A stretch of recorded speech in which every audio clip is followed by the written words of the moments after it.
शांति। 25 मार्च 71 अव्यक्त बाप दादा मधुबन। आज के मुरली की हेडलाइन है न्यारे और विश्व के प्यारे बनने की विधि। बाबा की मुरली सारी सुपर बाबा सुनाते हैं कि न्यारे और विश्व के प्यारे बनने की विधि। सभी अपने अलौकिक और पारलौकिक नशे और निशाने में सदैव रहते हो।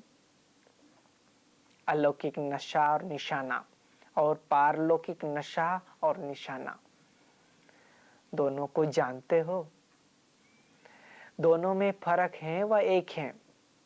अलौकिक नशा और निशाना हुआ इस ईश्वरीय जन्म का और पारलौकिक नशा और निशाना हुआ भविष्य जन्म का। तो ईश्वरीय जन्म का नशा और निशाना याद रहता है, साथ साथ पारलौकिक अर्थात भविष्य का नशा और निशाना याद रहता है। अगर दोनों ही हर समय याद रहे तो क्या बन जाएंगे? अलौकिक नशे और निशाने से बनेंगे न्यारे और पारलौकिक नशे और निशाने से बनेंगे विश्व के प्यारे। देखो कितना सुंदर बाबा ने बोला कि अलौकिक नशे और निशाने से बनेंगे न्यारे और पारलौकिक नशे और निशाने से बनेंगे विश्व के प्यारे। तो दोनों ही नशे और निशाने से न्यारे और प्यारे बन जाएंगे। समझा? अभी सभी से न्यारा बनना है। अपनी देह से भी जब न्यारे बनना है तो सभी बातों से भी न्यारे हो जाएंगे। आप पुरुषार्थ कर रहे हो न्यारे बनने का। न्यारे बनने से फिर स्वतः ही सभी के प्यारे बन जाते हो। प्यारे बनने का पुरुषार्थ नहीं होता है। पुरुषार्थ न्यारे बनने का होता है। अगर सबका प्यारा बनना है तो पुरुषार्थ क्या करना है? सर्व से न्यारे बनने का। अपनी देह से भी न्यारा तो बनते ही हो, अपने देह से तो न्यारे बनते ही हो, लेकिन आत्मा में जो पुराने संस्कार हैं उन्हों से भी न्यारे बनो।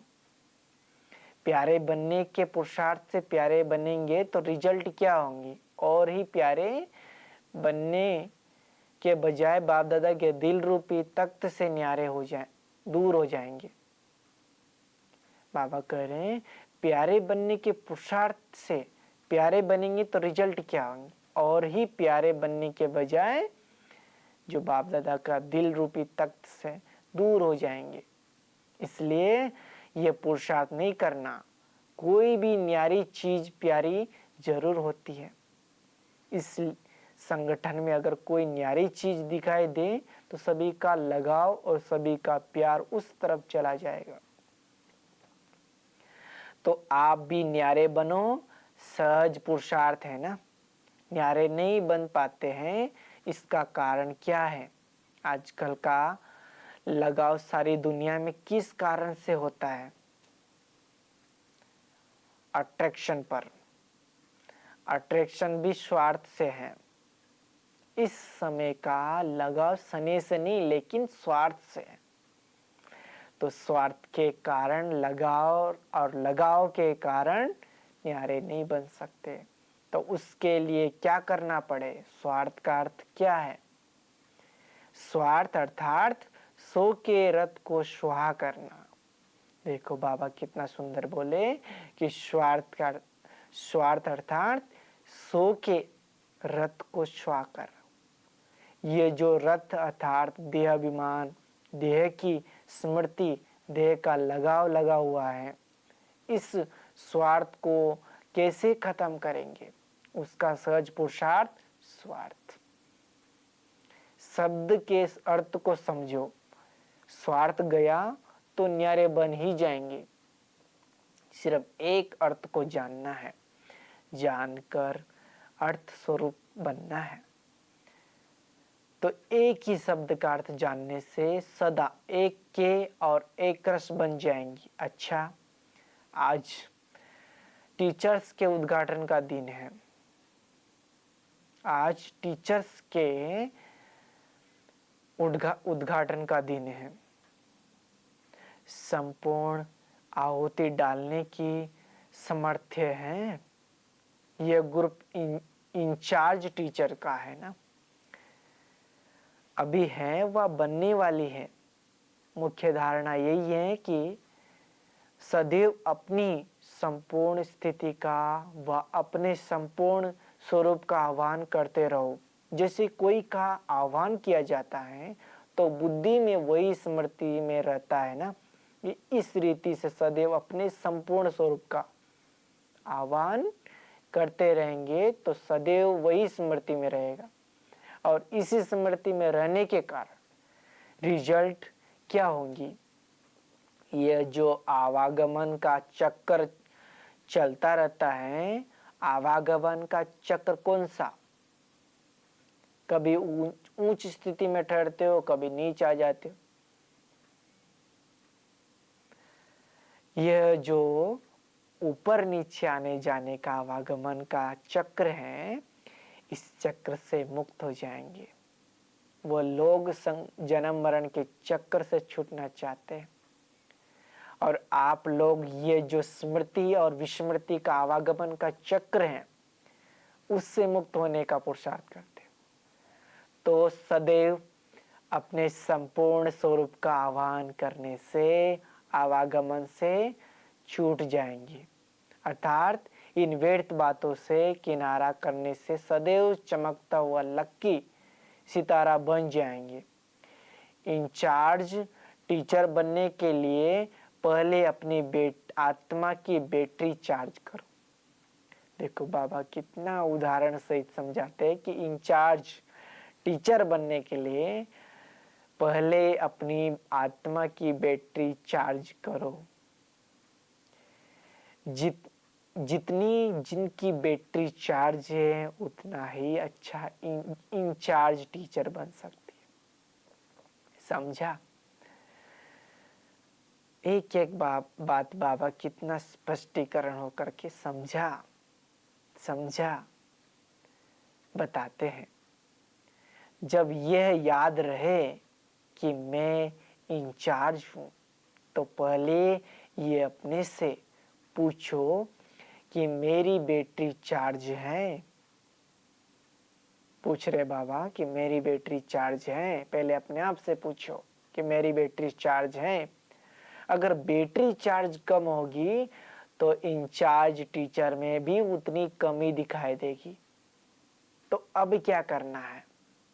अच्छी तरह से बैटरी चार्ज करके फिर इंचार्ज बनकर जाना है। ऐसे ही सिर्फ इंचार्ज नहीं बन कर जाना। अगर बैटरी चार्ज के बिना इंचार्ज बनेंगी तो क्या होगा? अभी बाबा अच्छे से कान खींचता सभी टीचर्स का। तो बाबा कह रहे हैं कि अगर बैटरी चार्ज के बिना इंचार्ज बनेंगी तो क्या होगा? चार्ज अक्सर के 2-3 मतलब होते हैं। एक होता है बैटरी चार्ज, दूसरा चार्ज अर्थात ड्यूटी भी होता है, और तीसरा चार्ज अर्थात दोष को कहते हैं। कोई पर चार्ज लगाते हैं ना, तो इंचार्ज होने से अगर बैटरी चार्ज है तो फिर इंचार्ज अर्थात यथार्थ रीति बनते हैं। अगर बैटरी चार्ज नहीं, यथार्थ रूप नहीं, तो फिर भिन्न भिन्न चार्जेस लग जाते हैं। तो अब समझा कैसे इंचार्ज बनेंगे। धर्मराजपुरी में पहले चार्ज लगाकर फिर सजा देंगे। बाबा कह रहे कि धर्मराजपुरी में पहले चार्ज लगाकर फिर सजा देंगे। तो अगर बैटरी चार्ज नहीं होंगी तो चार्जेज लगेंगी। अभी ऐसे बनकर जाना जो सभी की निगाहों में यह ग्रुप आ जाए। सभी अनुभव करे कि बड़े तो बड़े, लेकिन क्या कहावत है, बड़े तो बड़े लेकिन छोटे सुभान अल्लाह। ऐसे लक्ष्य रख, भट्टी से ऐसे ही लक्षण धारण करके जाना। ऐसा कोमल होना है जो अपने को जहां मोड़ने चाहो वहां मोड़ सकते हो। कोमल चीज को जहां मोड़ने चाहते हैं वहां मोड़ सकते हैं, लेकिन शक्त को कोई मोड़ नहीं सकेंगे। सख्त को कोई मोड़ नहीं सकते हैं। कोई भी नरम चीज होती है उसको मोड़ना सहज होता है, लेकिन जो टाइट होती है उसको मुश्किल होता है। बाबा बता रहे हैं कि कोमल बनना, लेकिन किस में? अब बाबा धीरे धीरे पूरा क्लियर करके बताते हैं कि किस में कोमल बनना है और किस में सख्त बनना है। बाबा कह रहे हैं कि संस्कार मोड़ने में कोमल बनो, लेकिन कोमल दिल से बचकर रहना। यह लक्ष्य और लक्षण धारण करके जाना। इस स्नेही और सहयोगी बनने वाले ग्रुप के लिए स्लोगन है, अधिकारी बनेंगे और अधीनता को मिटाएंगे। कभी अधीन नहीं बनना, चाहे संकल्पों के चाहे माया के, और भी कोई रूपों के अधीन नहीं बनना। इस शरीर के भी अधिकारी बनकर चलना और माया से भी अधिकारी बन उसको अपने अधीन करना है। बाबा इतनी शक्ति इतनी ताकत देते हैं जो हम माया को भी अपने अधीन करके चलते हैं। अधिकारी बन उसको अपने अधीन कर चलना है माया को। संबंध की अधीनता में भी नहीं आना है। संबंध की अधीनता में भी नहीं आना है, चाहे लौकिक चाहे ईश्वरीय संबंध की भी अधीनता में नहीं आना है। दोनों बातों से बाबा कितना क्लियर करके बताते, तो सोचना चाहिए ये हमारे अंदर है। चाहे लौकिक चाहे ईश्वरीय संबंध की भी अधीनता में नहीं आना, कितनी बड़ी बात है। सदा अधिकारी बनना है, ये स्लोगन सदैव याद रखना। ऐसा बन करके ही निकलना है। जैसे कहावत है ना कि मानसरोवर में नहाने से परियां बन जाते थे, और मानसरोवर में नहाने से परियां बन जाते हैं। इस ग्रुप को भी भट्टी रूपी ज्ञान मानसरोवर में नहाकर फरिश्ता बनकर निकलना है।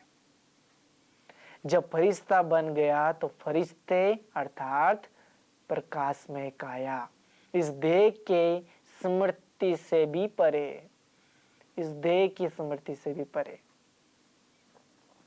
ऐसे फरिश्तों को माया व कोई भी मायावी टच नहीं कर सकेंगे। तो ऐसे बनकर जाना हो जो न कोई मायावी मनुष्य न माया टच कर सके। कुमारियों की महिमा बहुत गाई हुई है, लेकिन कौन सी कुमारी? बाबा कह रहे हैं कुमारियों की महिमा बहुत गाई है, लेकिन कौन सी कुमारी? ब्रह्मा कुमारियों की महिमा गाई हुई है। ब्रह्मा कुमारी अर्थात ब्रह्मा बाप को प्रत्यक्ष करने वाली कुमारी। जो टीचर बनती है उन्हों की सिर्फ पॉइंट्स बुद्धि में नहीं रखनी है, वह वर्णन करनी है, लेकिन पॉइंट्स इस रूप बनकर पॉइंट वर्णन करनी है। अपना आत्मा बन करके फिर आत्मा रूप को वर्णन करना है। अगर स्वयं पॉइंट स्थिति में स्थित नहीं होंगे तो पॉइंट्स का कोई प्रभाव नहीं पड़ेगा। इसलिए पॉइंट्स इकट्ठी करने के साथ साथ अपना पॉइंट रूप भी याद रख करते जाना। जब कॉपियां भरती हो तो कॉपी को देख ये सब चेक करना कि साकार ब्रह्मा बाप के चरित्रों की कॉपी बनी हूं। हम कॉपियां तो सहज भर देते हैं पॉइंट्स इकट्ठा करते करते, पर बाबा कह रहे हैं कि साकार ब्रह्मा बाप के चरित्रों की कॉपी बनी हूँ। जो ब्रह्मा बाबा के चरित्र हैं उनका हमारे अंदर फोटोकॉपी किया है, हमने अपने जीवन में उतारा है। कॉपी जो की जाती है वो तो हूबहू होंगी ना। ऐसे बाप समान दिखाई पड़ो। सुनाया था ना कि जितनी समानता होंगी उतनी सामना करने की शक्ति होगी। समानता लाने से सामना करने की शक्ति स्वतः आ जाएंगी। अच्छा, ये ग्रुप कम नहीं है। इतना बड़ा शक्ति दल जब कोने कोने में सर्विस पर फैल जाएगा तो क्या होगा? आवाज बुलंद हो जाएगा, ब्रह्मा कुमारियों की जय, ये आवाज बुलंद होगा। अभी तो गालियां देते हैं, यहाँ ही आप लोगों के सामने महिमा के फूल चढ़ाएंगे। इसलिए कहा कि ऐसे बन कर के जाना जो देखते ही सभी के मुख से ये आवाज बुलंद हो निकले। इस ग्रुप को एक प्रैक्टिकल पेपर देना है। चारों ओर बाप दादा और मददगार बच्चों की जय जयकार हो जाए, ऐसी शक्ति है। एक के संग में रहने से संग दोष से छूट जाएंगे।